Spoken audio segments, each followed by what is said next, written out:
ಜನಪ್ರಿಯ ವ್ಯಕ್ತಿ ಯಾರು ಅಂತ ನೀವು ಕೇಳಿದ್ರಿ ಅಂದರೆ ಮೈಕಲ್ ಜಾಕ್ಸನ್ ಅಂತ ನಾವು ಹೇಳ್ತೀವಿ. ಅವ ಏನೋ ಒಂದು ಸಂಕಲ್ಪ ಮಾಡಿದ್ದ ಅಂದರೆ 150 ವರ್ಷ ಬದುಕಬೇಕಂತ ಮಾಡಿದ್ರಿ. 150 ವರ್ಷ ಬದುಕಬೇಕು ಅಂತ ಹೇಳಿ 16 ಜನ ಡಾಕ್ಟರ್ಗಳನ್ನು ತನ್ನ ಸುತ್ತಲೂ ಕರ್ಕೊಂಡು ಅಡ್ಡಾಡ್ತಿದ್ದ. ಕೊಸಕ್ಕತ್ತ ಕೆಮ್ಮಿ ಬಿಟ್ಟ ಅಂದ್ರೆ 10 ಟೆಸ್ಟ್ ಮಾಡ್ತಿದ್ರಿ ಅವರು ಡಾಕ್ಟರ್ಗಳೆಲ್ಲರೂ. ಸೀನ್ ಬಿಟ್ಟ ಅಂದರೆ ಒಂದು 10 ಟೆಸ್ಟ್ಗಳನ್ನು ಮಾಡಿರೋರು ಅವರು. ಯಾಕಂದರೆ 150 ವರ್ಷ ಬದುಕಬೇಕು ಅಂತ ತಿಳ್ಕೊಂಡು ಕನಸು ಕಟ್ಕೊಂಡಿದ್ದ. ನೀವು ಆಶ್ಚರ್ಯ ಪಡ್ತೀರಿ, 55ನೇ ವಯಸ್ಸಿಗೆ ಇಹಲೋಕವನ್ನು ತ್ಯಜಿಸಿಬಿಟ್ಟ. ನಾನು ಯಾಕೆ ಈ ಮಾತುಗಳನ್ನು ಹೇಳ್ತೀನಿ ಅಂದರೆ ಗಂಭೀರವಾಗಿ ನೀವು ಚಿಂತನೆ ಮಾಡಬೇಕು. ಒಂದಲ್ಲ ಒಂದಿನ ಈ ದೇಹಕ್ಕೆ ಸಾವದ, ಆತ್ಮಕ್ಕೆ ಸಾವಿಲ್ಲ. ಒಳಗಡೆ ಇರುವಂತಹ ಆತ್ಮ ಏನೈತೆಲ್ಲ ಅದು ನಿತ್ಯ ನಿರಂತರವಾಗಿರ್ತದೆ. ಅದಕ್ಕೆ ಅಲ್ಲಮ ಪ್ರಭುದೇವರು ಹೇಳ್ತಾರೆ, ಒಂದು ಪಾತ್ರೆಯೊಳಗೆ ಬೆಣ್ಣೆ ಹಾಕಿ ನೀವು ಕಾಯ್ಸಾಕಿಟ್ರಿ ಅಂದರೆ ಪಾತ್ರೆ ಹಂಗೆ ಉಳಿತೈತಿ, ಬೆಣ್ಣೆ ಕರಗತೈತಿ ಅಂತ ತಿಳ್ಕೊಂಡು ನಾವು ಹೊಳಸಲ್ ದಂಡೆಯವರೆಲ್ಲರೂ ನಾವು ಹೇಳ್ತೀವಿ. ಯಾಕಂದರೆ ಸಿಂಪಲ್ ಆಗಿದೆ, ಇದರೊಳಗೆ ಯಾವ ಲಾಜಿಕ್ಕೂ ಇಲ್ಲ, ಯಾವ ಮ್ಯಾಜಿಕ್ಕೂ ಇಲ್ಲ. ಒಂದು ಪಾತ್ರೆಯೊಳಗೆ ಬೆಣ್ಣೆ ಹಾಕಿ ನಾವು ಕಾಯ್ಸಾಕಿಟ್ಟಿವಿ ಅಂದರೆ ಬೆಣ್ಣೆ ಕರಗತೈತಿ, ಪಾತ್ರೆ ಹಂಗೆ ಉಳಿತೈತಿ ಅಂತ ನಾವು ಅಂತೀವಿ.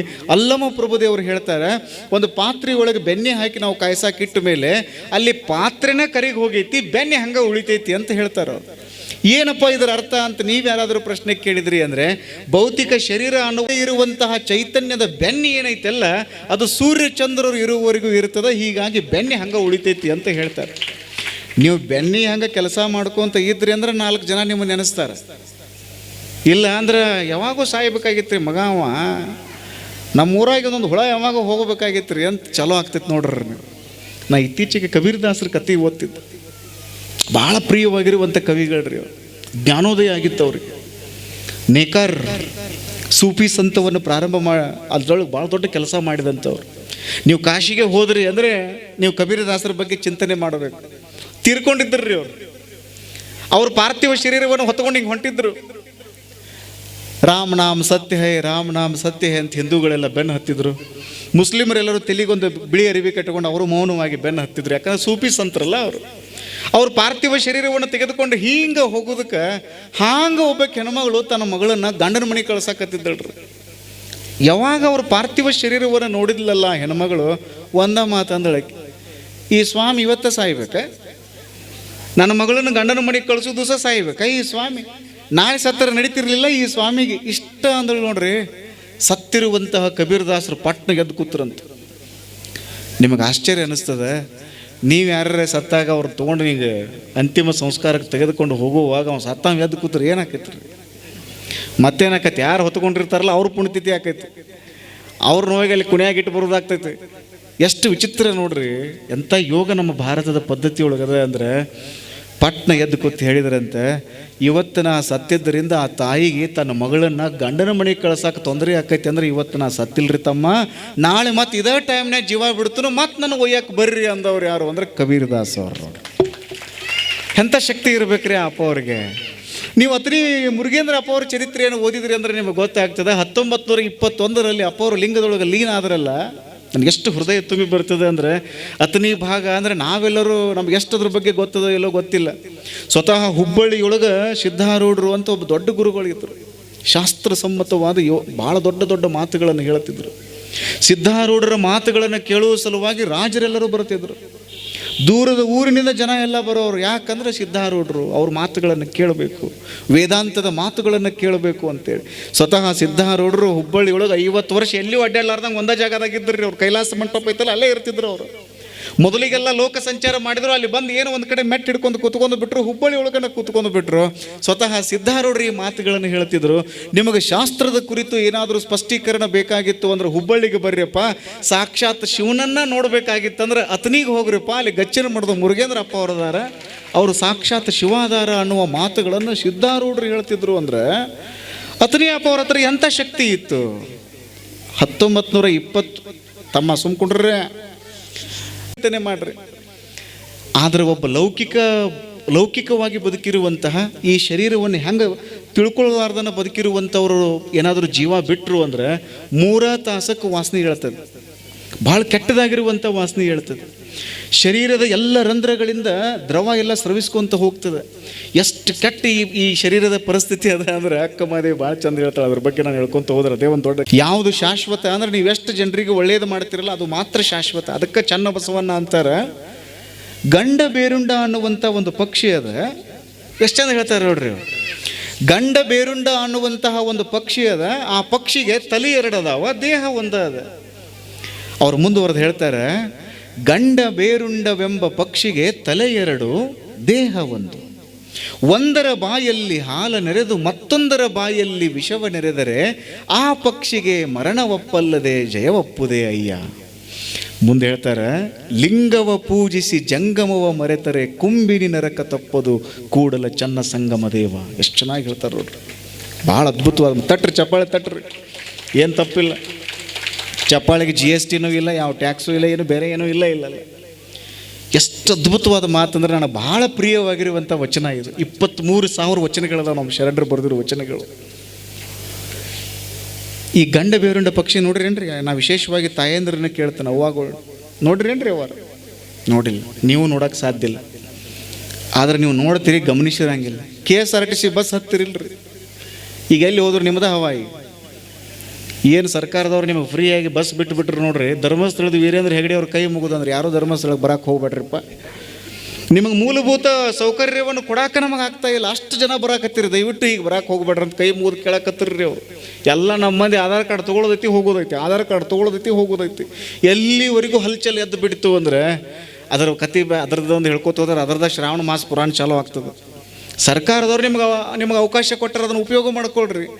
ಆದ್ರೆ ನಮ್ಮ ಮಂದಿ ಅದನ್ನು ಒಂದು ಚಲೋತ್ತಾಗಿ ಈಗೆಲ್ಲ ಮತ್ತು ಶಾಂತ ಆಗೈತ್ರಿ ಸ್ವಲ್ಪ. ಎಲ್ಲ ಹುಡುಗರಿಗೆ ಅದು ಸಾಲಿಗೆ ಹೋಗಿಸೋದು ತ್ರಾಸ ಆಯ್ತು ನೋಡ್ರಿ. ಎಲ್ಲ TV ಒಳಗೆ ಎಲ್ಲ ಕಡೆ ನಾವು ನೋಡ್ತಿದ್ವಿ.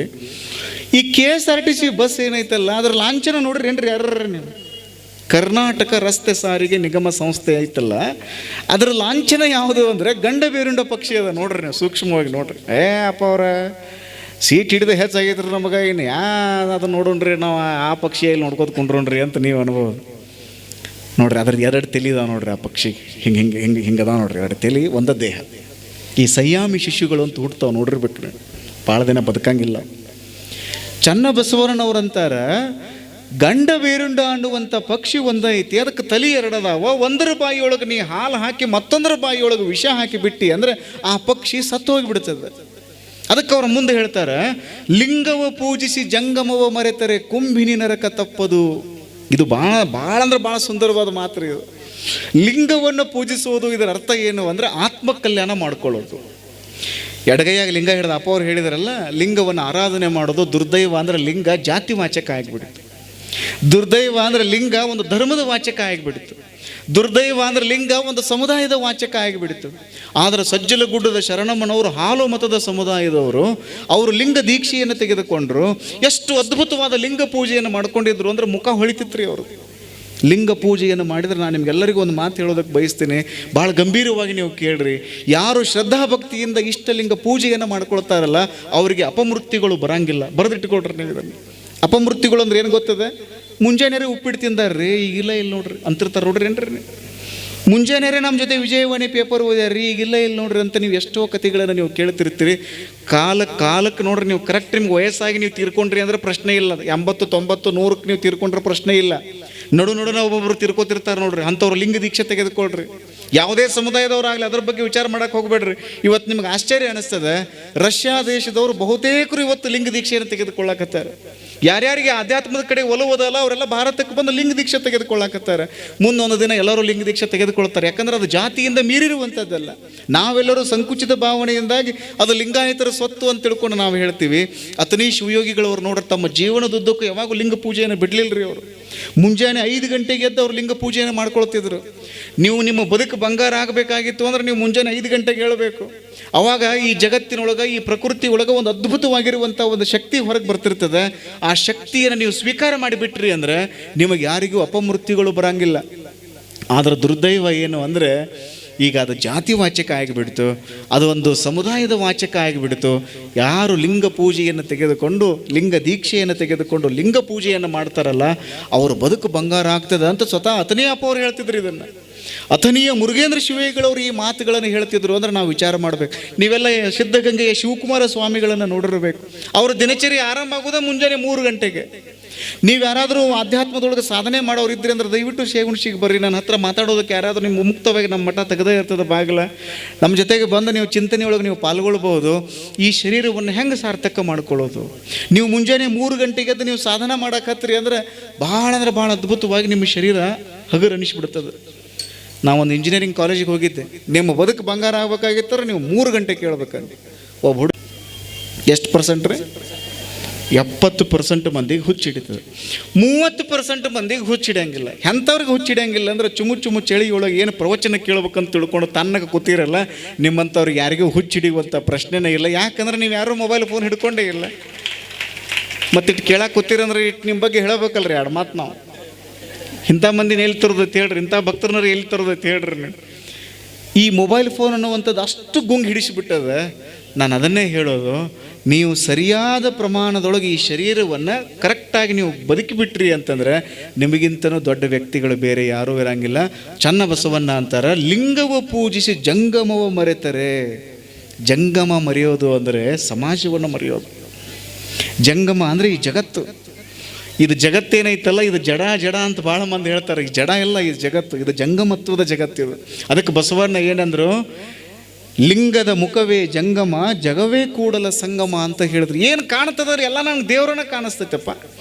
ಎತ್ತೆತ್ತ ನೋಡಿದಡತ್ತತ್ತ ನೀನೇ ದೇವ, ಸಕಲ ವಿಸ್ತಾರದ ರೂಹು ನೀನೇ ದೇವ, ವಿಶ್ವತೋ ಚಕ್ಷು ನೀನೇ ದೇವ, ವಿಶ್ವತೋ ಪಾದ ನೀನೇ. ನಾ ಎಲ್ಲಿ ನೋಡ್ರು ನನಗೆ ನೀವ ಕಾಣ್ತೀರಿ ಅಂತ ಬಸವಣ್ಣ ಯಾಕಂದ್ರು ಅಂದ್ರೆ ಅವ್ರ ಹೃದಯದ ತುಂಬೆಲ್ಲ ದೇವರನ್ನ ದಾನ. ನಿಮಗೇನಿಗೆ ಬಾಳಪ್ಪನವ್ರ ಕತೆ ಹೇಳಿ ನಾನು ಮಾತು ಮುಗಿಸ್ಬಿಡ್ತೀನಿ, ಟೈಮ್ ಭಾಳ ಆಗೈತೆ. ಏನಿಗೆ ಬಾಳಪ್ಪ ಅಂತ ಅವ್ರು ಭಾಳ ದೊಡ್ಡ ನಾಟಕಕಾರ ಇದ್ರು, ಮೊನ್ನೆ ತೀರ್ಕೊಂಡ್ರಿ ಅವ್ರು. ನಾಟ್ಯಭೂಷಣ ಏನಿಗೆ ಬಾಳಪ್ಪ ಅಂದ್ರೆ ಈ ನಾಟಕ ಮಾಡೋರು ಭಾಳ ಅಂದ್ರೆ ಅವ್ರು ನೆನೆಸ್ತಾರೆ. ಭಾಳ ಚಂದ ನಾಟಕ ಮಾಡ್ತಿದ್ರು ರೀ ಅವ್ರು.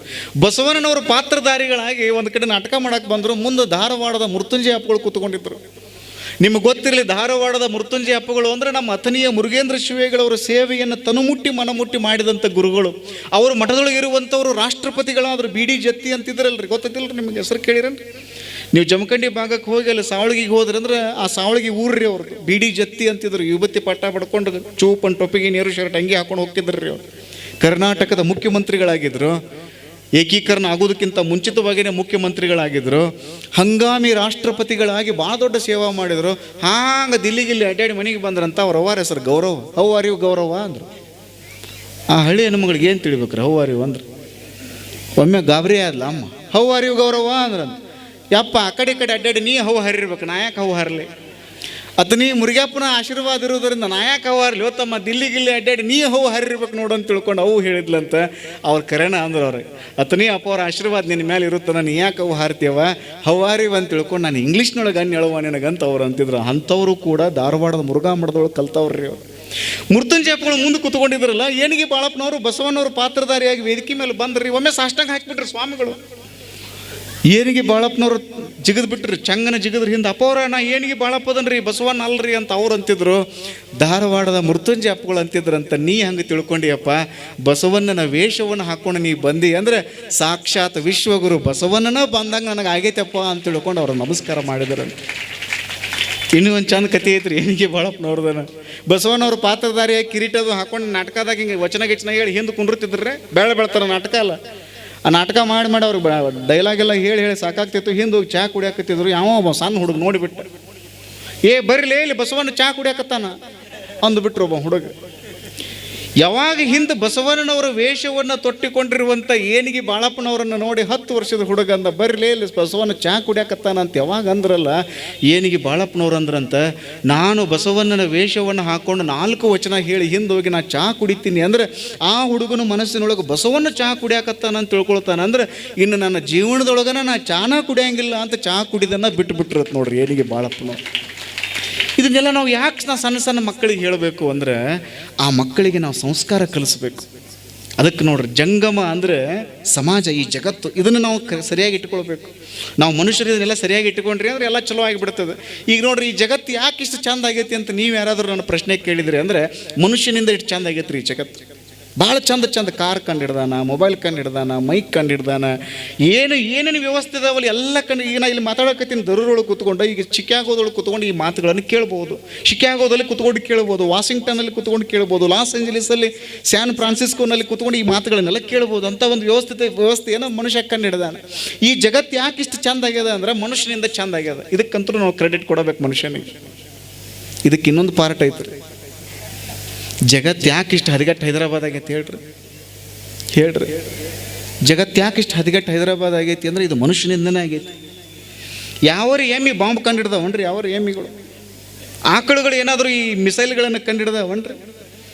ಈ ಬೇರೆ ಏನೇನು ಈಗ ಮಾನವ ಘಾತಕ ಶಕ್ತಿಗಳು ಅಂತ ಏನು ಅದಾವಲ್ಲ, ಇವನು ಯಾರೋ ಇವು ಬೇರೆ ಪ್ರಾಣಿಗಳು ಯಾವೂ ಕಂಡು ಹಿಡಿದಿಲ್ಲ, ಮನುಷ್ಯನೇ ಕಂಡು ಹಿಡ್ದಾನ.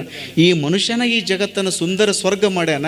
ಈ ಮನುಷ್ಯನ ಈ ಒಂದು ಸುಂದರವಾಗಿರುವಂಥ ಸ್ವರ್ಗವನ್ನು ನರಕ ಮಾಡ್ತಾನೆ. ಅದಕ್ಕೆ ಮನುಷ್ಯರಿಗೆ ನಾವು ಸರಿಯಾದ ಸಂಸ್ಕಾರವನ್ನು ಕೊಡಬೇಕು. ಅದಕ್ಕೆ ಹಿಂದಿನ ಗದಿಗಿನ ಅಪ್ಪ ಅವರು ಹೇಳ್ತಿದ್ರು, ನಮ್ಮ ದೇಶಕ್ಕೆ ಅಕ್ಕಿಯ ಕೊರತೆ ಆಯಿತು ಅಂದರೆ ನಾವು ಬೇರೆ ದೇಶದಿಂದ ತರಿಸ್ಕೊಳ್ಬೋದು, ನಮ್ಮ ದೇಶಕ್ಕೆ ಕಂಪ್ಯೂಟರ್ಗಳ ಕೊರತೆ ಆಯಿತು ಅಂದರೆ ನಾವು ಬೇರೆ ದೇಶದಿಂದ ತರಿಸ್ಕೊಳ್ಬೋದು, ನಮ್ಮ ದೇಶಕ್ಕೆ ಉಕ್ಕಿನ ಕೊರತೆ ಆಯಿತು ಅಂದರೆ ನಾವು ಬೇರೆ ದೇಶದಿಂದ ತರಿಸ್ಕೊಳ್ಬೋದು, ಸಂಸ್ಕಾರವಂತ ಮಕ್ಕಳ ಕೊರತೆ ಆಯಿತು ಅಂದರೆ ನಾವು ಯಾವ ದೇಶದಿಂದ ತರಿಸ್ಕೊಳ್ಬೇಕು ಅಂತ ಪ್ರಶ್ನೆ ಕೇಳೋರು. ನಾವು ಈ ಮಕ್ಕಳಿಗೇ ಸಂಸ್ಕಾರ ಕೊಡಬೇಕು. ಅದಕ್ಕೆ ಈ ಜಾತ್ರೆ ದರೂರು ಅಂದಾಗ ನನಗೆ ಯಾಕಷ್ಟು ಖುಷಿ ಆಗ್ತದೆ ಅಂದರೆ, ಒಂದು ಜಾತ್ರಾ ಮಹೋತ್ಸವವನ್ನು ನೆಪವಾಗಿಟ್ಟುಕೊಂಡು ಒಂದು ಚಲೋ ಕಾರ್ಯಕ್ರಮ ಮಾಡ್ತಿರಲ್ಲ, ಇಂಥ ಕಾರ್ಯಕ್ರಮವನ್ನು ಮಾಡುವಂಥ ಎಲ್ಲ ಸಂಘಟಕರಿಗೆ ಒಂದು ಸಾರಿ ಜೋರಾಗಿ ಚಪ್ಪಾಳೆ ತಟ್ಟಿ ನೀವು ಅವ್ರನ್ನ ಅಭಿನಂದಿಸಬೇಕು. ಯಾಕೆ ಗೊತ್ತದ? ಆದರೆ ಒಂದು ಅಪರೂಪವಾಗಿರುವಂತಹ ದೇಶ ಅದ, ಅಲ್ಲಿ 7:00 ಊಟ ಮಾಡುವಂಥದ್ದಲ್ಲ, ರಾತ್ರಿ 10 ಗಂಟೆ. ನಾವೆಲ್ಲರೂ ಅರ್ಥ ಮಾಡ್ಕೊಳ್ಳೋದು. ಅಲ್ಲಮ ಪ್ರಭುದೇವರು ಭಾಳ ಚಂದ ಮಾತು ಹೇಳ್ತಾರೆ. ನೀವು ಒಲಿ ಮೇಲಿನ ಅಡುಗೆ ಊಟ ಮಾಡ್ತಿರೋ ಏನು ತಲೆ ಮೇಲಿನ ಅಡುಗೆ ಊಟ ಮಾಡ್ತಿರೋ ಅಂತ ಪ್ರಶ್ನೆ ಕೇಳ್ತಾರೆ. ಒಲಿ ಮೇಲಿನ ಅಡುಗೆ ನೀವು ಊಟ ಮಾಡಿದ್ರಿ ಅಂದರೆ ನಿಮಗೆ 4 ಗಂಟೆಗಳವರೆಗೆ ಸಂತೃಪ್ತಿ ಸಿಗ್ತದೆ. ಅದಕ್ಕೆ ಒಲಿ ಮೇಲಿನ ಅಡುಗೆ ಊಟ ಮಾಡುವುದಕ್ಕಿಂತ ಪೂರ್ವದೊಳಗೆ ತಲೆ ಮೇಲಿನ ಅಡುಗೆ ಊಟ ಮಾಡಬೇಕು ಅಂತ ಅಲ್ಲಮ ಪ್ರಭುದೇವರು ಹೇಳ್ತಾರೆ. ಎಂಥ ಗುರುಗಳು ನೋಡ್ರಿ ಅವರು, ಬಹಳ ದೊಡ್ಡ ಗುರುಗಳು. ಸಣ್ಣ ಮಕ್ಕಳಾದಿಯಾಗಿ ನೀವೆಲ್ಲರೂ ಮುಂದೆ ಕುಳಿತುಕೊಂಡು ನೀವು ಪ್ರವಚನವನ್ನು ಕೇಳ್ತೀರಿ ಅಂದರೆ ಭಾಳ ಖುಷಿ ಕೊಡುವಂಥ ಸಂಗತಿ. ಇಂಥ ಒಂದು ವ್ಯವಸ್ಥೆಯನ್ನು ನೀವು ಬೇರೆ ಕಡೆ ಕಾಣೋದಕ್ಕಾಗಂಗಿಲ್ಲ. ನೀವು ಬೆಂಗಳೂರು ಭಾಗಕ್ಕೆ ಹೋಗಿಬಿಟ್ರಿ ಅಂದರೆ ಇಷ್ಟು ಜನ ನಿಮಗೆ ಸಿಗಂಗಿಲ್ಲ. ಮೆಜೆಸ್ಟಿಕ್ ಒಳಗೆ ಹಾಂಗೆ ಜಗಳ ಐತಂದ್ರೆ ಸಾವಿರ ಜನ ಜಾತ್ರೆಗೆ ಸೇರುವಂತಹಟ್ಟುಕೊಂಡು ಪಾರಮಾರ್ಥ ಚಿಂತನೆಯನ್ನು ಮಾಡುವಂತಹ ಅಪರೂಪದ ಪದ್ಧತಿ ಏನದ ಅಲ್ಲ, ನಮ್ಮ ಬೆಳಗಾವಿ ಜಿಲ್ಲೆಯಲ್ಲಿ ವಿಶೇಷವಾಗಿರುವಂಥದ್ದನ್ನು ನೋಡಿದರೆ ಅದರಲ್ಲಿ ಅಥಣಿ ಭಾಗದಲ್ಲಿ ವಿಶೇಷ ಬಂಗಾರ ಸಿಗಬೇಕಾಗಿತ್ತು ಅಂದರೆ ನೀವು ಕೋಲಾರದ ಚಿನ್ನದ ಗಣಿಗೆ ಹೋಗಬೇಕು, ಅಲ್ಲೇ ನಿಮಗೆ ಬಂಗಾರ ಸಿಗ್ತದೆ. ಕೋಲಾರದ ಚಿನ್ನದ ಗಣಿಯೊಳಗೆ ನಿಮಗೆ ಬಂಗಾರ ಸಿಗ್ತದೆ. ಬಂಗಾರದಂಥ ಭಕ್ತರು ಎಲ್ಲಿ ಸಿಗ್ತಾರೆ ಅಂದ್ರೆ ಅಥಣಿ ತಾಲೂಕಿನ ದರೂರು ಅನ್ನುವಂಥ ಒಂದು ಊರು ಐತ್ರಪ್ಪ, ಅಲ್ಲಿ ಬಂದು ಬಿಟ್ರಿ ಅಂದರೆ ನಿಮಗೆ ಬಂಗಾರದಂಥ ಭಕ್ತರು ಸಿಗ್ತಾರೆ. ಇಷ್ಟು ಹವಾ ಹಾಕೋತ ಹೋಗ್ಬೇಕ್ರಿ ನಿಮಗೆ, ಅಂದ್ರೆ ನಿಮ್ಮ ಲಕ್ಷ್ಯ ನಮ್ಮ ಕಡೆ ಬರ್ತೈತಿ ಅಂತೇಳಿ. ಅದರೊಳಗೆ ಸಣ್ಣ ಮಕ್ಕಳನ್ನ ಕರ್ಕೊಂಬಂದು ಬಿಟ್ಟಿರಿ, ಟೈಮ್ ಭಾಳ ಆಗ್ಯದ. ಅವ್ರನ್ನ ಕರ್ಕೊಂಬರ್ಬಾರ್ದು ಅಂತಲ್ಲ, ಕರ್ಕೊಂಬಂದ್ರೆ ನಿಮ್ಮ ಹತ್ರನೇ ಕೂಡಿಸ್ಕೋಬೇಕು ಅವ್ರನ್ನ.